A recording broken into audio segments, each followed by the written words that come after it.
안녕하세요. 영하나의 책라디오에 오신 여러분 반갑습니다. 저는 영하나입니다. 여러분은 미술관 가는 거 좋아하시나요? 저는 자주는 아니더라도 일상 속에서 뭔가 감성이나 영감이 좀 부족해졌다라고 느껴지는 순간에 그래서 이제는 좀 그런 부분을 채울 때가 됐구나 싶어질 때 미술관에 가거든요. 좀 설명하기가 어려운데, 그러니까 이 몸이 좀 찌뿌드드해져서 운동을 좀 시작해야겠다라고 느끼거나, 이제 좀 출출해서 뭔가 좀 먹어야 되나라고 느끼게 되는 그런 지점하고 좀 비슷한 느낌이랄까요? 그런데 전시를 보러 가면 습관적으로 작가가 어떤 길을 걸어왔는지, 작가가 누구인지, 그리고 이 작품에 숨겨진 의도가 무엇인지 적극적으로 찾으려고 하게 됩니다. 사실 생각해보면 그러지 않아도 되잖아요. 예술의 정답이란 없는 거니까요. 다양한 해석과 감상이 있을 수 있는 게 바로 예술이라는 것이고, 오히려 작가 입장에서도 나의 의도와는 또 다른 관점에서 누군가가 새롭게 나의 작품을 해석해 준다면 그것도 큰 의미가 될 것 같거든요. 그냥 온전히 그 공간 안에 있는 나 자신을 즐기고 작품을 오로지 내 시선으로만 바라보고 해석해보자는 마음으로 미술관을 찾는다면 미술관이라는 곳의 문턱이 결코 높게 느껴지지 않을 겁니다. 왜 한동안 서점가에서 이 미술관 관련 교양서들이 인기를 꽤나 끌었던 적이 있었거든요. 최근에 이 미술 교양서와 에세이가 절묘하게 만난 것 같은 그런 장르의 한 책이 화제가 됐습니다. 바로 오늘 소개해드릴 책인데요. 영하나의 책라디오 46번째 책. 오늘의 책은 나는 메트로폴리탄 미술관의 경미원입니다. 입니다. 아마 책에 관심이 있으신 분들이라면 제목을 많이 들어보셨을 것 같고요. 이미 읽어본 분들도 계시겠죠. 이 책의 저자인 패트릭 브링리는 대학 졸업 후에 미국의 유명 잡지인 뉴요커에 입사해서 엠파이어 스테이트 빌딩이 보이는 고층 건물에서 화려하게 사회생활을 시작합니다. 이른바 남들이 부러워하는 좋은 직장에서 열심히 커리어를 쌓으면서 치열하게 살던 어느 날, 각별한 사이였던 사랑하는 형이 암투병 끝에 세상을 떠나게 되는데요. 형의 갑작스러운 죽음으로 삶의 의욕을 완전히 잃은 저자는 뉴요커를 그만두고 뉴욕 메트로폴리탄 미술관의 경비원이 되기로 결심합니다. 이 책은 바로 뉴욕 메트로폴리탄 미술관에서 10년 동안 경비원으로 일하면서 보낸 시간을 회고한 에세이입니다. 세계 3대 미술관이라 불리는 메트로폴리탄 미술관은 7만 평의 공간, 300만 점의 작품, 연 700만 명의 관람객이 오가는 어마어마한 규모를 자랑하는 것이죠. 저자는 이 거대한 미술관 안에서 경이로운 예술 작품들을 조용히 그리고 오랫동안 지켜볼 수 있는 특권을 누리게 됩니다. 인류의 위대한 걸작들을 가장 가까이에서 만나면서 인생에 대한 깊은 사색을 하는 저자의 모습은 물론이고 각양각색의 배경을 가지고 모인 경비원 동료들의 이야기, 시끌벅적하면서도 활기가 넘치는 휴관일의 풍경, 다양한 유형의 관람객들과의 흥미로운 에피소드까지 이 책은 삶과 예술에 대한 깊이 있는 사유와 함께 미술관에서 일하는 사람이 바라본 미술관의 풍경이라는 색다른 시선이 더해져서 읽는 재미를 더합니다. 그래서 제가 앞서서 이 미술 교양서와 에세이가 절묘하게 만난 것 같은 장르의 책이다 라고 소개를 해드렸던 건데요. 그럼 지금부터 저와 함께 책 읽어보실까요? 병원. 형의 아담한 입원실은 대체로 명랑한 분위기였다. 검소한 방이었다. 십잔말풀이, 신문, 야구 경기를 중계하는 텔레비전, 책을 읽어주는 소리, 점심 배달 주문. 형은 투병 중에도 안절부절 못하지 않았다.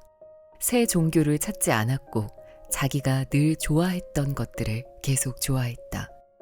그 덕분에 나는 형이 좋아했던 것들에서 뭐랄까 후광이 비치는 느낌을 받았다. 함께 보던 야구 경기들은 좋은 경기들이었고 책들은 좋은 책들이었으며 병실을 찾아온 친구들은 좋은 순례자들이었다. 모든 게 단순했고 모든 게 포옹 같았다. 형은 라파엘로를 좋아했다. 그래서 우리는 병실 침대의 머리맡에 검은 방울새의 성모를 붙여두었다. 디킨스를 존경하고 좋아하는 아버지는 책을 집어들고 슬프고 웃긴 구절들을 낭독했다. 위대한 예술이 그렇게 쉽게 평범한 환경과 섞이는 것은 참으로 신기한 현상이었다. 그 전까지는 늘 그 반대를 상상했기 때문이다. 특히 대학에 다닐 때는 대성당 벽에 그린 작품이나 고전이라 불리는 책으로 남긴 위대한 예술은 입을 해 벌린 채 쳐다보는 것 혹은 눈을 크게 뜨고 뚫어져라 보아야 하는 것이라 생각했다. 하지만 이제는 순환극처럼 숭고한 이야기마저 가깝고 신비스럽지 않은 이야기, 바로 그 병실에서 벌어지는 일상을 숨김없이 표현하려는 시도와 달라 보이지 않았다. 그러다가 밤이 오곤 했다. 형이 많이 아플 때는 대부분 크리스타 형수가 함께 밤을 보냈지만 그러지 않을 때에도 누군가가 병실을 지켰다. 형이 자는 동안 우리는 소리를 죽인 채 텔레비전을 보곤 했는데 그럴 때면 방에 믿을 수 없는 정적이 흘렀다. 사실 방 안에 어떤 것도 믿기 힘든 건 마찬가지였다. 형만 해도 그렇다. 친근하고 익숙한 형. 한때는 거대하고 활기 넘쳤던 몸에 형이 있었지만 이제 온화하고 우아한 몸을 가진 형이 있다. 얼마나 아름다운가. 잠시 후면 내가 형을 옆으로 눕히고 주먹 쥔 손으로 아픈 허리를 문지를 것이고 형은 신음을 하면서 작은 목소리로 고맙다고 할 것이다. 그런 다음 다시 정적이 찾아온다. 그리고 나는 형이 숨쉬는 모습을 지켜볼 것이다. 그날도 그런 순간 중 하나였다. 동이 트기 시작하는 새벽녘이었을 것이다. 나와 함께 형의 침대 옆에 앉아있던 어머니는 모든 것을 마치 처음인 것처럼 바라봤다. 어머니는 잠이 든 아들을 보고 나를 보고 새벽빛을 보고 아픈 몸을 보고 그 끔찍함을 보고 그 우아함을 보았다. 우리 좀 봐. 어머니가 말했다. 봐. 지금 우리가 바로 옛 거장들이 그렸던 그런 그림이잖아. 몇 달 후 우리는 필라델피아에 사는 어머니의 네 형제자매를 찾아갔다. 26살짜리 아들을 땅에 묻은 후에 자신의 형제자매 그리고 그들의 자녀들과 이야기하는 것이 얼마나 위로가 되는지 혹은 되지 않는지 또 얼마나 어려운 일일지 짐작이 갈 것이다. 시간을 보내다가 어머니가 좀 더 단순하고 조용한 곳으로 가자고 제안했고 우리 두 사람은 자리에서 슬쩍 빠져나왔다. 차창문 밖으로 평범한 도시의 삶이 흘러가고 있었다. 거리에는 조깅하는 사람, 개를 데리고 산책하는 사람을 비롯해서 누군가에게 하늘이 무너지는 듯한 일이 벌어졌다고 한들 세상이 멈추는 일은 없으리라는 증거들로 넘쳐났다. 우리는 벤 프랭클린 파크웨이를 벗어나 미술관 앞에 차를 세웠다. 내 기억 속에 그 미술관은 쥐죽은 듯 고요해서 조각상들이 방금 누군가가 던진 마법에 걸린 듯 보였다. 너무 조용해서 걸음을 옮길 때마다 창백한 색깔의 돌바닥에 울리는 우리의 발자국 소리가 들렸다. 우리는 계단을 올라 금색의 다이애나 동상 쪽으로 향했다. 한쪽 발 아래의 구에 모든 무게를 영원히 싣고 끊임없이 활시 위를 당기고 있는 모습이다. 우리의 이 순례길을 이끌었던 어머니는 빛바랜 테피스트리와 조명을 받고 있는 필사본들을 지나 옛 거장들의 회화 작품들이 있는 곳으로 갔다. 그곳은 스테인드 글라스 창문들과 돌로 된 세례반, 그리고 모린 갤러허라는 이름의 필라델피아 거리 익숙하게 느낄 만한 성인들의 순환과 신의 은총을 묘사한 그림들로 교회나 수도원 분위기를 풍기는 전시실이었다. 어머니는 오래전에 가톨릭 신앙을 잃었지만 이런 광경에 대한 감정은 그대로 간직하고 있었다. 사실 전시실의 분위기는 너무도 익숙했다. 주름치마나 엄격해 보이는 수녀들 때문이 아니었다. 톰의 침대 옆을 지키던 그 몇 달간 병실에 흘렀던 분위기, 말문이 막히게 하는 수수께끼와 아름다움과 고통의 분위기가 떠올라서였다. 우리는 각자 자기만의 슬프고 밝은 그림을 찾기 위해 아무 말 없이 갈라졌다. 내가 찾은 그림은 지금으로부터 7세기 전에 알려지지 않은 이탈리아 화가가 단순하고 진솔하게 그린 보석과도 같은 패널 그림이었다. 자그마한 포플러 나무 패널에 달걀 노른자로 만든 물감인 템페라를 사용한 그림으로 갓난아기를 아는 성모 마리아가 작은 동굴 입구에 있는 장면을 묘사했다. 기쁨의 별이 머리 위에서 빛나고 현자들과 천사들이 이 광경을 목격하고 경배하기 위해 모여 있었다.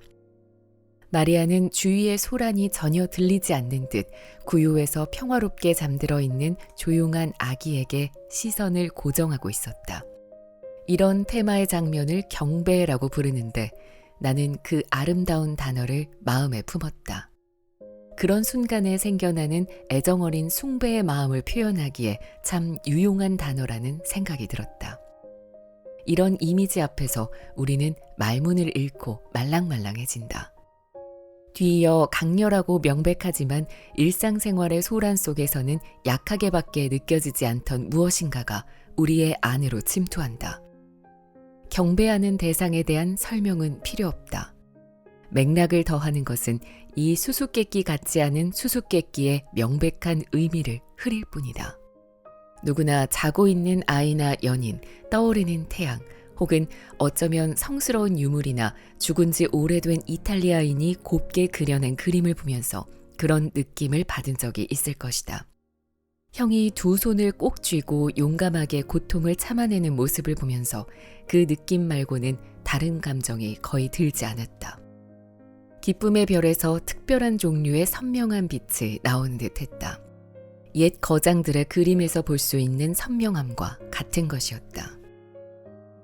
그 그림을 뒤로 하고 어머니를 찾으러 초기 르네상스 전시실로 갔다. 어머니는 내가 찾은 그림보다 더 인정사정 없고 더 아름답고 심지어 더 진실되어 보이는 그림 앞에 서 있었다. 14세기에 활동한 피렌체 출신의 니콜로 디 피에트로 제리니라는 거장이 그린 그림이었다. 특징 없는 금색 배경 앞으로 매우 아름답지만 당도라리만치 죽은 게 확실한 젊은이를 그의 어머니가 온몸으로 바치고 있는 장면이다. 마치 아들이 살아있는 것처럼 그를 껴안고 있는 어머니를 그린 이 그림은 통곡 혹은 피에타라고 부르는 장르에 속한다. 어머니는 늘 잘 울었다. 결혼식에서나 영화관에서나 눈물을 흘리곤 하는 사람이었지만 이번에는 달랐다. 두 손으로 얼굴을 감싼 채 어깨가 흔들리고 있었다.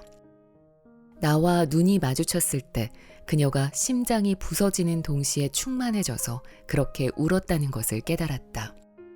그 그림이 어머니 안에 사랑을 깨워서 위안과 고통 둘 다를 가져다 주었기 때문이다.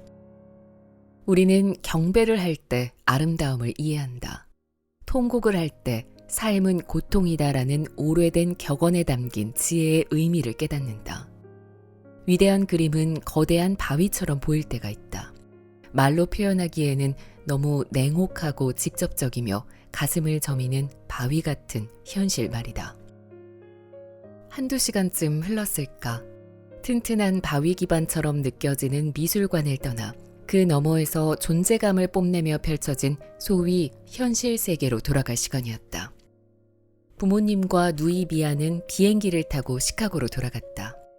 나는 암트랙 기차를 타고 새로운 고향 뉴욕으로 향했다. 내 나이 25이었다.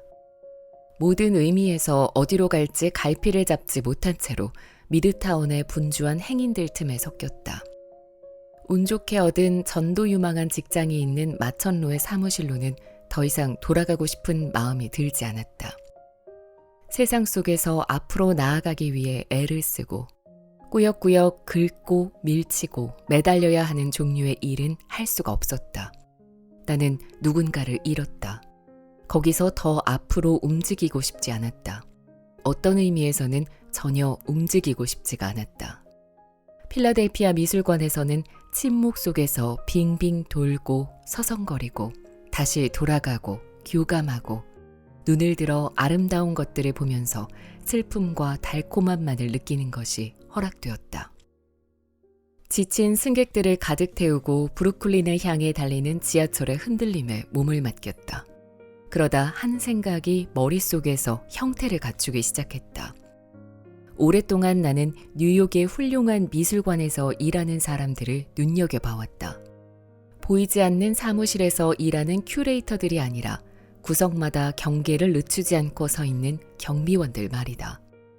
그들 중 한 사람이 되면 어떨까? 해결책이 이렇게 간단해도 되는 것일까? 앞으로 나아가기만 하는 세상에서 빠져나가 온종일 오로지 아름답기만 한 세상에서 시간을 보낸다는 속임수가 과연 가능한 것일까? 브루클린의 5번가를 따라 걸으면서 멕시코 식당 5개를 지나 엘리베이터도 없는 건물 3층에 있는 집에 도착했다. 문에 열쇠를 넣고 돌릴 즈음에는 모든 것이 놀라울 정도로 간단하게 느껴졌다. 그렇게 2008년 가을 메트로폴리탄 미술관에서 일을 시작했다.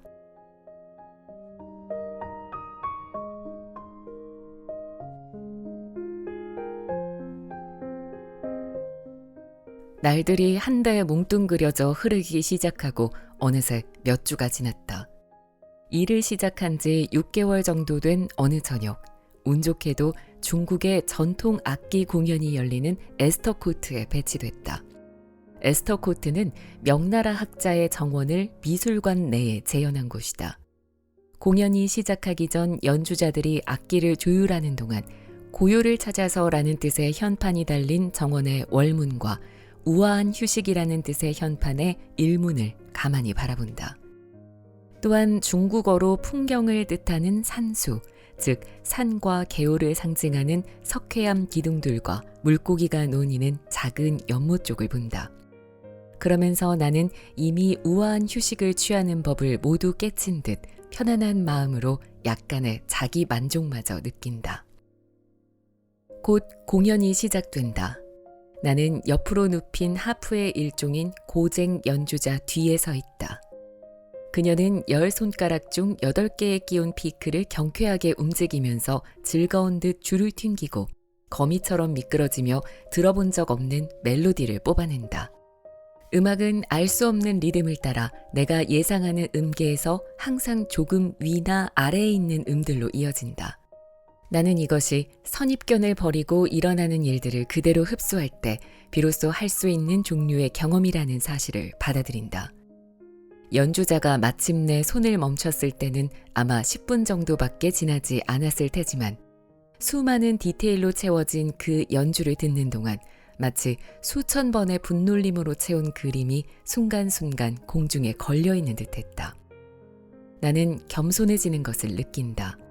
세상을 탐험해볼 자격만을 간신히 갖춘 갓난아기가 된 기분이다. 고쟁 연주자가 악기를 정리한 뒤 딸깍하고 케이스를 닫는 모습을 바라보다가 정원을 둘러싼 전시실들에 시선이 닿았다. 그러자 자연스레 내가 가진 생각 따위는 모두 제쳐두고 그곳의 중국화를 새롭게 바라보겠다는 의지가 타오른다. 시각예술은 그 획들을 화면에 잡아두며 끝나지 않는 공연을 펼친다는 사실이 너무나도 너그럽게 느껴진다. 다음 날 다시 F구역으로 가게 된 나는 1000년 전 북송의 거장 곽희의 두루마리 그림을 마주한다. 그림은 아직도 생생하고 구김없이 펼쳐져 있다. 수색 평원도는 두루마리 그림치고는 아담한 크기로 원래는 그 길이가 내 양팔 너비를 넘지 않았다. 그러나 학자였던 그림의 소유자들은 작품에 대한 그들의 찬사를 수세기에 걸쳐 콜로폰처럼 두루마리에 덧붙였고 그 결과 세로 35cm 정도였던 그림의 폭은 이제 9m를 넘게 되었다. 내 눈길을 처음 끈 것은 새카만 잉크로 쓰인 완벽한 수직의 문자열을 자랑하는 콜로폰들이다. 보통 나는 중국어 구절들에 시간을 전혀 할애하지 않는다. 왜냐하면 뭐라고 쓰여 있는지 읽을 수가 없기 때문이다. 하지만 이번에는 한자를 읽을 줄 모르는 덕을 본다. 단 하나의 획도 언어적인 의미에 빠져 놓치지 않고 이 화려하고 다양한 문자들이 펼치는 시각적 향연을 오롯이 감상할 수 있는 것이다. 어느 한 획이 나른한 뱀처럼 나아가면 다음 획은 신속하고 격렬하게 연이어 찌르는 듯한 모양새다. 이 두 극단 사이의 모든 가능성이 지면 어딘가에는 존재한다. 각각의 문자가 남기는 조금씩 다른 인상에 주목하면서 하나에서 또 다음으로 시선을 옮겨간다. 말로 형용하기에는 너무나 미묘하고 또 너무 순수하게 시각적인 것들이다. 이런 순간에 얼마나 많은 감각적인 경험이 언어의 틈 사이로 빠져나가 버리는지 깨닫는다. 서예가들의 기술과 관록은 예술 행위의 가장 근원적인 충동을 고도의 기교를 통해 보여준다. 빈 표면에 짙은 자국을 남겨 그것을 작품으로 탈바꿈시키고 싶은 그런 충동 말이다. 몇 분쯤 흘렀을까? 나는 꽤 먼 거리를 이동해 곽희의 활약이 시작되는 두루마리의 오른쪽 끝으로 향했다. 비단의 수목은 자비라고는 바랄 수 없는 재료다. 어떤 경우에도 다시 그릴 수가 없기 때문이다. 곽희는 유화를 그리는 다른 거장들과는 달리 자신의 실수를 지우고 그 위에 칠을 덧입힐 수가 없었다. 그래서 지금 내 두 눈은 서기 1080년에 곽희가 그린 획 하나하나를 모두 좇을 수 있다. 그의 예술적 기교 어느 부분에도 내 눈에 보이지 않게 숨어 있거나 겹쳐진 물감층 아래에 잠겨 있지 않다. 곽희의 아들에 따르면 이 거장은 보통 수시간 동안 명상을 한 다음 손을 씻고 팔을 휘젓듯 단번에 일필휘지로 그림을 그려냈다고 한다. 내가 좀 더 이전 시대의 이 그림을 봤다면 두루마리를 차례로 펼치며 시선을 천천히 움직여 풍경 사이로 유유히 산책에 나섰을 것이다. 물론 이 그림은 지난 1000년 동안 해내온 것을 오늘도 똑같이 해내고 있다. 내 시선은 작고 고요한 배 위의 어부들과 벌거벗은 가을나무들, 행상인들과 짐을 가득 진 노새, 암벽, 언덕을 오르는 허리 굽은 노인들을 지나 안개에 둘러싸인 산속으로 그 오래된 길을 따라 여행한다. 가슴이 저미도록 아름다운 풍경이다. 곽희는 풍경화가 일상세계의 굴레와 족쇄로부터 두루미의 비행과 원숭이의 울음소리가 우리의 가까운 벗이 되는 곳으로 도피할 수 있게 한다는 글을 남겼다. 하지만 반드시 글자 그대로 자연 속이라고 느껴야 하는 것은 아니다. 나는 이 그림 안에 있을 수 있어서 행복하다. 자연과 작가의 마음이 적절히 어우러져 만들어진 곳이 분명하지 않은가. 어떠한 원숭이나 두루미보다도 곽희 본인이 나에게는 가장 가까운 벗처럼 느껴지는 곳이다. 눈으로나 마음으로나 이 그림을 완전히 흡수하고 감상하는 것은 결코 불가능하기에 나는 그것이 보여주는 세상의 충만함을 흡수하려고 노력하면서 더 깊은 침묵 속으로 빠져들었다. 시간이 흐르면서 예술 작품을 감상하는 나만의 방식을 갖추게 됐다. 우선 작품에서 교과서를 쓰는 사람들이 솔깃해할 만한 대단한 특이점을 곧바로 찾아내고 싶은 유혹을 떨쳐낸다. 뚜렷한 특징들을 찾는 데 정신을 팔면 작품의 나머지 대부분을 무시하기 십상이다. 프란시스코 데 고야가 그린 초상화가 아름다운 까닭은 그의 천재성을 반영한 특징들 때문이기도 하지만 색채와 형태, 인물의 얼굴, 물결처럼 굼실거리는 머리카락 등이 아름답기 때문이기도 하다. 다시 말해 이 다양하고 매력적인 세상의 속성들이 훌륭한 표현 수단 안에 모아졌기 때문이다. 어느 예술과의 만남에서든 첫 단계에는 아무것도 하지 않아야 한다. 그저 지켜봐야 한다. 자신의 눈에게 작품의 모든 것을 흡수할 기회를 주는 것이다. 이건 좋다, 이건 나쁘다, 또는 이건 가나다를 의미하는 바로크 시대 그림이다 라고 판단해서는 안 된다. 이상적으로는 처음 1분 동안은 아무런 생각도 해선 안 된다. 예술이 우리에게 힘을 발휘하기까지는 시간이 필요하다. B구역 소속 경비원으로서 나는 밥이 나를 I구역으로 보낼 때마다 놀라곤 한다. 적어도 내 머릿속에는 라파엘로, 티치아노, 렘브란트의 전시관과 모네, 드가, 반 고흐의 전시관 간의 선의의 경쟁이 펼쳐진다. 하루에 최소 한 번은 예수의 초상들을 매우 못마땅한 얼굴로 바라보며 수련은요? 해바라기는요? 인상파 쪽은 없나요? 같은 질문을 하는 관람객이 다가온다.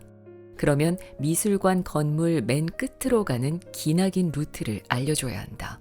도심 기준으로는 몇 블록 거리다. 이런 관람객들의 취향을 원망하지 않는다.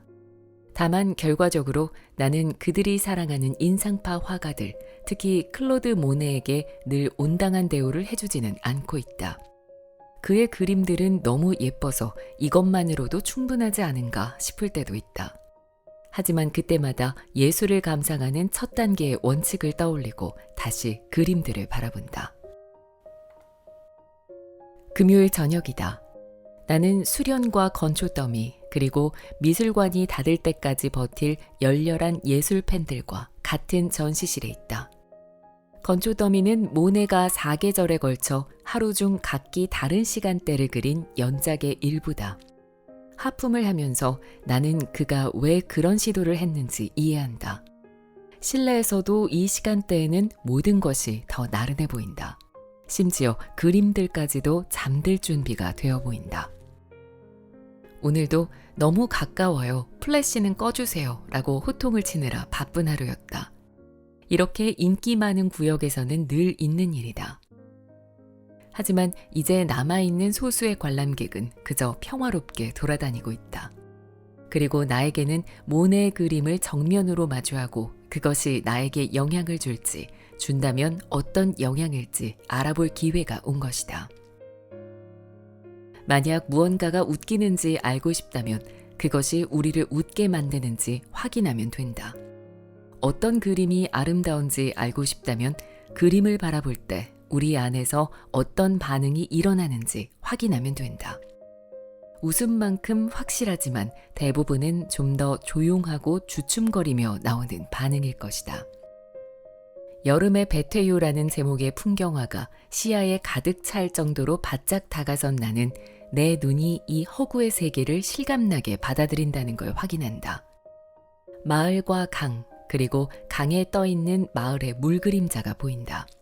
다만 모네의 세계에는 흔히 아는 햇빛 대신 색채만이 존재한다.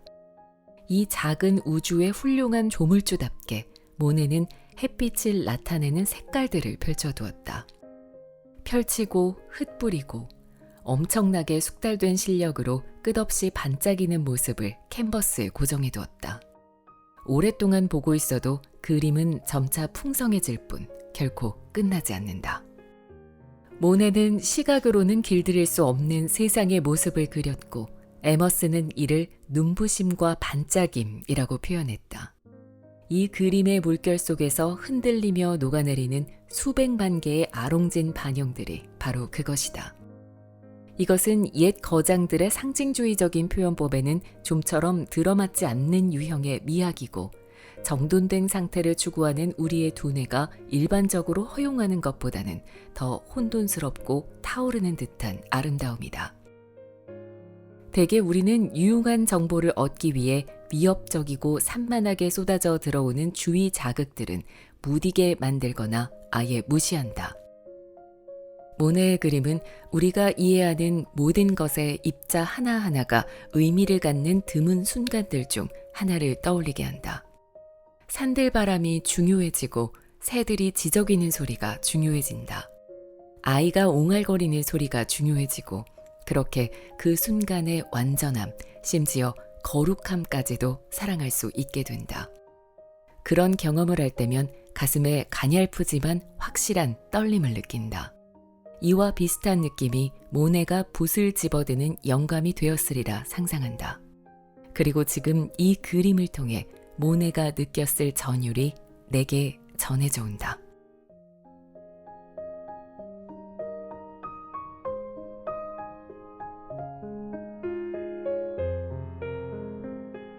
원래라면 내 결혼식이 열렸을 날 형의 장례식이 거행됐다. 결혼식장을 예약했고 파티에서 음악을 연주할 밴드도 고용했다. 심지어 결혼식을 치르기 몇 주 전 시청에 들러 혼인신고까지 마친 상태였다. 형과 크리스타 형수는 혼인신고의 증인으로 참석하려 했지만 끝내 형이 너무 기운이 없어서 올 수 없다는 전화가 왔다. 우리가 퀸스의 시 서기 사무실까지 가서 혼인신고를 하겠다고 해도 답은 같았다. 2008년 6월 3일의 일이었다. 그리고 형은 22일에 생을 마감했다. 타라 로어와 나는 그로부터 16개월 전 밸런타인데이에 첫 데이트를 했다. 우연히 잡은 날짜였지만 하필 밸런타인데이라는 어색함에 균형을 잡기 위해 우리는 빅 닉스라는 싸구려 식당에서 식사를 하는 쪽을 택했다. 앉아있는데 타라의 휴대전화가 울렸다. 사라라고 타라가 말했다. 갑자기 그녀의 브루클린 사투리가 베라자노 다리 밑으로 흐르는 물처럼 쏟아져 나왔다. 베이리지에 돌아온 거야? 있잖아, 너네 뭐다 만났어? 바로 어제. 그녀는 엄마를 마더라고 하지 않고 브루클린식으로 뭐다라고 발음했다. 그제야 내가 타라를 제대로 알지 못했다는 사실을 깨달았다. 그때까지만 해도 그녀의 말투가 평범하다고 생각하고 있었다. 좋았다. 놀라웠고. 첫 데이트를 하기 한 달 전까지만 해도 우리는 서로 전혀 모르는 사이였다. 새해 전야에 열리는 댄스 파티에 갔다가 그녀를 만났고 얼마 지나지 않아 업타운에 있는 그녀의 집에서 밤을 보내기 시작했다. 연애 초창기였던 그때 A트레인을 타고 맨해튼을 벗어나기 전 마지막 역에 내리면 실제로 공기가 희박하게 느껴지곤 했다. 계단을 올라 4층에 있는 그녀의 아파트 문을 두드렸고 문이 열리면 뉴욕에서 제일 은밀한 게 분명한 공간으로 들어갔다. 브롱크스에서 교사로 일하는 그녀는 동이틀 무렵 일어나서 출근 준비를 했다. 반쯤 잠이 깬 상태로 나는 그녀가 로어 선생님 역할에 걸맞은 옷을 골라 입는 모습을 지켜봤다. 그리고 선생님 역할을 해내는데 필요한 물건들을 배낭 가득 챙기는 것도 지켜봤다. 그런 다음 그녀는 잠자는 숲속의 공주에게 왕자님이 하듯 다가와 입을 맞추고는 그 작고 성스러운 아파트에 나를 홀로 두고 떠났다. 그것은 속세와 떨어져 있다라는 의미의 성스러움이었다. 그녀의 아파트 건물에서 거의 모퉁이만 돌면 숲이 우거진 언덕 위로 클로이스터스가 웅장한 모습으로 솟아있었다. 매트의 분관은 여기 맨해튼의 가장 북쪽 끝에 자리 잡고 있었다. 연애 초창기였던 어느 날 우리는 있을 것 같지 않은 곳에 있는 그 미술관을 찾는 거의 모든 사람들이 할 법한 말을 하면서 숨을 헐떡거리며 함께 그 언덕을 올랐다.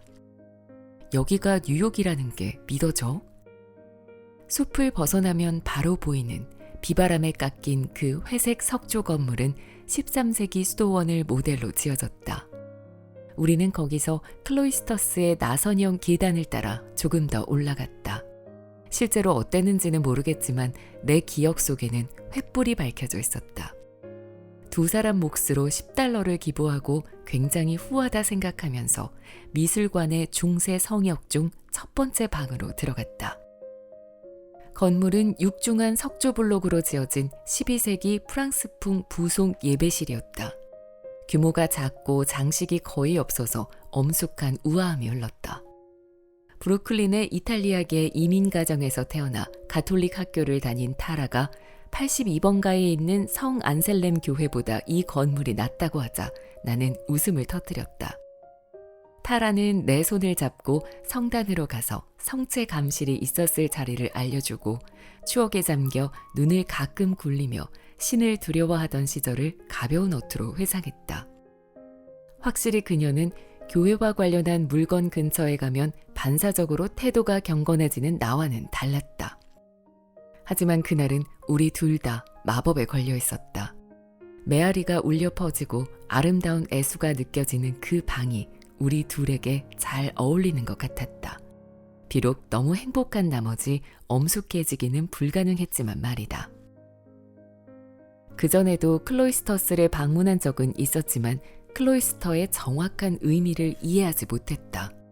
수도승들이 혼자 들어가서 기도를 하는 감옥처럼 작은 방이라고 추측했지만 사실 클로이스터, 즉 회랑은 수도원 가운데에 있는 야외 공간이었다.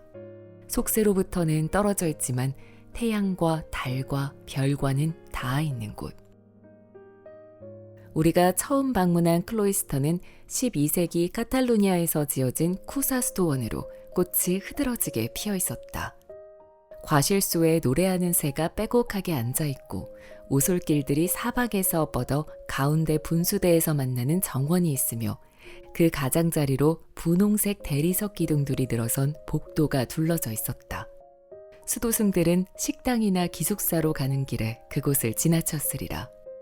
어떨 때는 소매를 걷어붙이고 삽을 들고 나와 이 외딴 정원을 보살펴 그들만의 창조물을 만들어냈을 것이다. 매끄러운 돌이 깔린 길을 함께 걷다가 타라는 가볍게 탭댄스 스텝을 밟았다. 그녀의 습관이었다.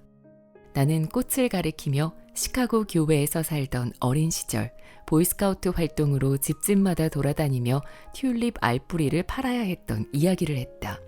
그녀는 대단하다며 감탄했다. 꽃사과나무 아래에 앉아서 그녀는 3층에 있는 방 하나짜리 작은 아파트에서 3명의 형제자매가 함께 자라던 이야기를 했다. 이탈리아 중부의 아브루초에서 온 할머니는 1층에, 거대하다는 뜻의 맘무차라는 별명으로 부르던 증조 할머니는 2층에 함께 살았다. 코딱지만 하고 지저분했던 마당에는 무화과 나무가 자라고 있었다고 했다. 타라는 나를 이끌고 그 옆에 있는 챕터하우스로 갔다. 우리는 키가 178cm쯤 되는 그녀에게는 너무 낮은 벤치에 앉았다. 거대 오징어의 다리들을 떠올리게 하는 리브볼트 천장 아래 그림자로 둘러싸인 그곳에서는 숨어있는 느낌으로 앉아있으면서도 정원을 내다볼 수 있었다. 쉴 수 있는 기회를 반기며 타라는 학교 다닐 때 친구들이랑 항상 이 챕터하우스에서 놀았다고 했다. 이번에는 내가 대단하다고 감탄할 차례였다. 고등학교 때? 그때는 스태튼 섬으로 이사한 후 아니야? 그랬다. 하지만 그녀는 맨해튼에 있는 공립 마그넷 스쿨을 다녔다. 매일 아침 버스를 타고 스태튼 섬 페리 부두까지 가서 페리로 맨해튼에 온 다음 다시 지하철을 타고 학교까지 가면 편도에만 2시간이 걸렸다. 그런 그녀와 그녀의 친구들은 미드타운에서 만나 뉴욕시 안에서는 제일 긴 것으로 악명이 높은 A트레인을 타고 여기까지 오는 걸 아무렇지도 않게 생각했다. 하지만 왜 굳이 여기까지 왔어? 너무 궁금했다. 우린 시인들이었거든. 그녀가 깔깔 웃으며 말했다. 적어도 그렇다고 생각했지. 여기가 세상의 끝 같았어. 비밀의 장소. 내 15살 생일 파티도 여기서 했어. 거미줄 무늬가 있는 까만색 드레스를 입었는데 벤치에 앉아서 수다만 떨었던 기억이 나. 그런 추억이 아주 먼 옛날 이야기인 것처럼 웃었지만 그때 우리는 고작 23이었다. 우리는 다음 몇 개의 전시실을 멈추지 않고 쭉 지나갔다.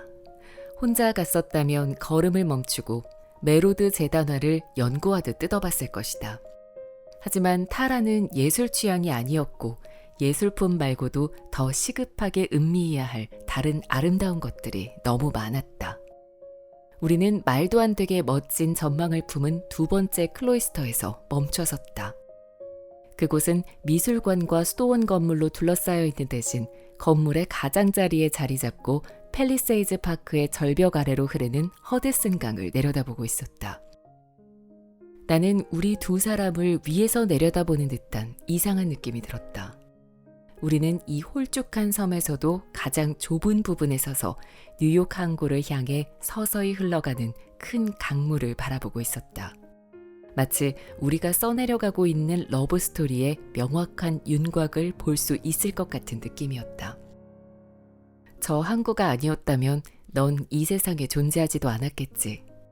내가 타라에게 상기시켰다. 그 말은 사실이었고 그 사실이 너무 명확해서 믿기지 않을 정도였다. 바로 다음날 맨해튼을 세로로 질러서 이스트강을 건너 그녀의 할머니 댁에서 썬데이 정찬을 먹을 예정이라는 사실. 그 다음 주에는 퀸스로 가서 사랑의 선배인 형과 형수를 만날 예정이라는 사실이 기적처럼 느껴졌다. 우리는 약초 정원을 한 바퀴 돌면서 비누풀, 향속, 검은 하지초 등을 둘러보며 마녀가 지었을 법한 이름들에 웃음을 터뜨렸다. 그런 다음 클로이스터스에서 나와 언덕을 내려왔다. 8개월 후, 그날의 클로이스터였던 형의 병실에서 우리는 약혼을 발표했다.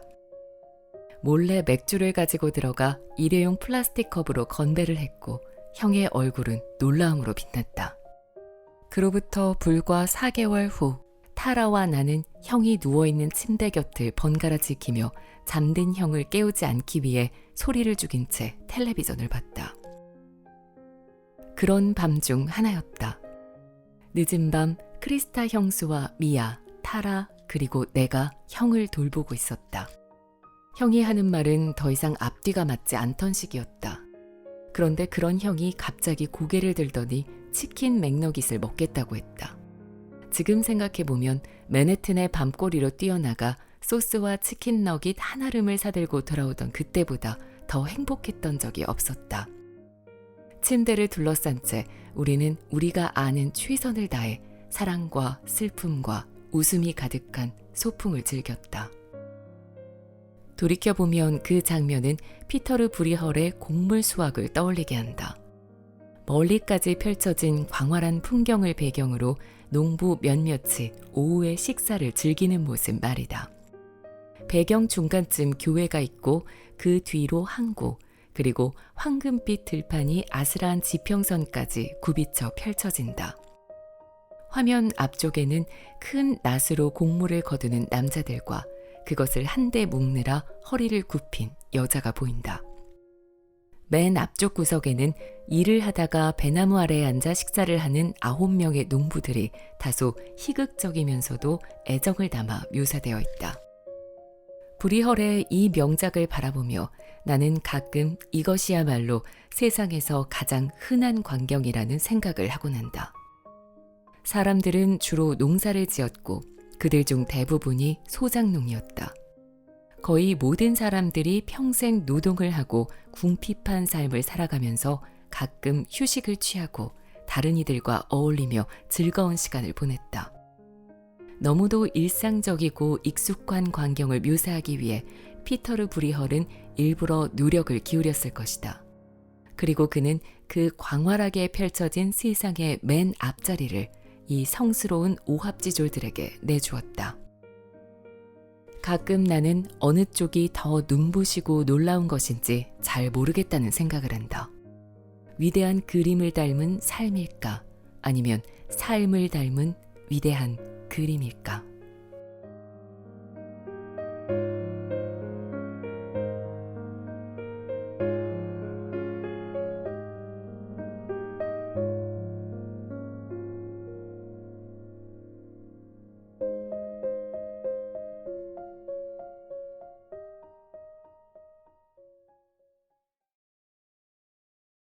영화나의 책라디오 46번째 책, 나는 메트로폴리탄 미술관의 경비원입니다. 였습니다. 사실 읽는데 시간이 좀 오래 걸렸어요. 메트로폴리탄 미술관을 가본 경험이 있다거나 미술작품에 대해 많이 알고 있고 좀 이해도가 높은 분들이라면 좀 더 수월하게 읽으실 수 있을 것 같은데요. 저는 그 미술관을 가본 경험도 없고 언급된 작품들 대부분은 사실 잘 모르는 것들이어서 중간중간 정말 궁금한 작품들은 검색해서 찾아보기도 했거든요. 게다가 개인적인 이야기와 예술 작품에 대한 감상평이 섞여 있는 스토리 라인이다 보니까 진도 나가기가 사실 쉽지는 않더라고요. 그래서 제 생각에 이 책은 한 번은 저자의 감정선을 잘 따라가면서 읽고 그 다음 두 번째로 읽을 때는 언급된 예술 작품에 포커스를 맞춰서 저자의 감상평과 더불어서 그 작품을 직접 찾아보면서 읽으면 좀 더 잘 이해를 할 수 있지 않을까 싶습니다. 우리도 어떤 큰 사건을 경험한 걸 계기로 내 삶을 다시 한번 뒤돌아보게 되는 순간이 오면 책이나 영화, 예술 작품 혹은 여행, 이런 것들을 통해서 깊이 생각하면서 한 뼘 더 성장하는 경험을 하게 되는 경우가 있잖아요. 이 책에서도 저자가 수많은 예술 작품들, 같이 일하는 동료들 그리고 관람객들을 만나면서 형을 잃고 마음에 생겼던 상처를 서서히 치유하고 다시 삶을 살아나갈 이유를 찾는 그 10년 동안의 저자의 감정선 변화가 담겨 있거든요. 그 과정을 따라가는 마음으로 한번 읽어보고 그 다음에는 저자의 작품을 감상하는 시선을 한번 따라가 보면서 읽는 거죠. 제가 개인적으로 예술 작품에 대한 글들이 좋았다고 느꼈던 포인트는 작품에 대한 전문가의 해석이 아니라 관람객으로서의 감상이었다라는 겁니다. 예를 들어서 모네의 그림을 보면서 일상의 모든 것, 모든 순간들의 중요성을 깨닫는 부분이나 미켈란젤로가 80의 나이에 그린 소묘를 보면서 와, 저 나이에도 저렇게 꾸준하고 부지런할 수 있구나 하면서 무한한 경외감이 들었다라고 표현한 부분 등을 보면 이건 정말 오롯이 주관적인 감상평이잖아요. 그래서 더 흥미롭게 느껴졌고요. 더불어 예술 작품을 대하는 태도에 대해서도 배우는 계기가 됐습니다. 앞으로는 미술관에 가서 작품을 볼 때 그 작품이 나에게 힘을 발휘할 시간을 충분히 주면서 굳이 해석하려 하지 않고 있는 그대로 감상 자체를 좀 즐겨봐야겠다라고 다짐하게 됐습니다. 네, 오늘 영상은 이렇게 마무리하겠습니다. 책을 읽는데 시간이 생각보다 좀 오래 걸려서 이번 영상은 업로드가 좀 늦어졌는데요. 다음 영상은 빨리 찾아뵙도록 할게요. 그때까지 모두들 안온한 나날들 보내시기 바랍니다. 감사합니다. 영하나였습니다.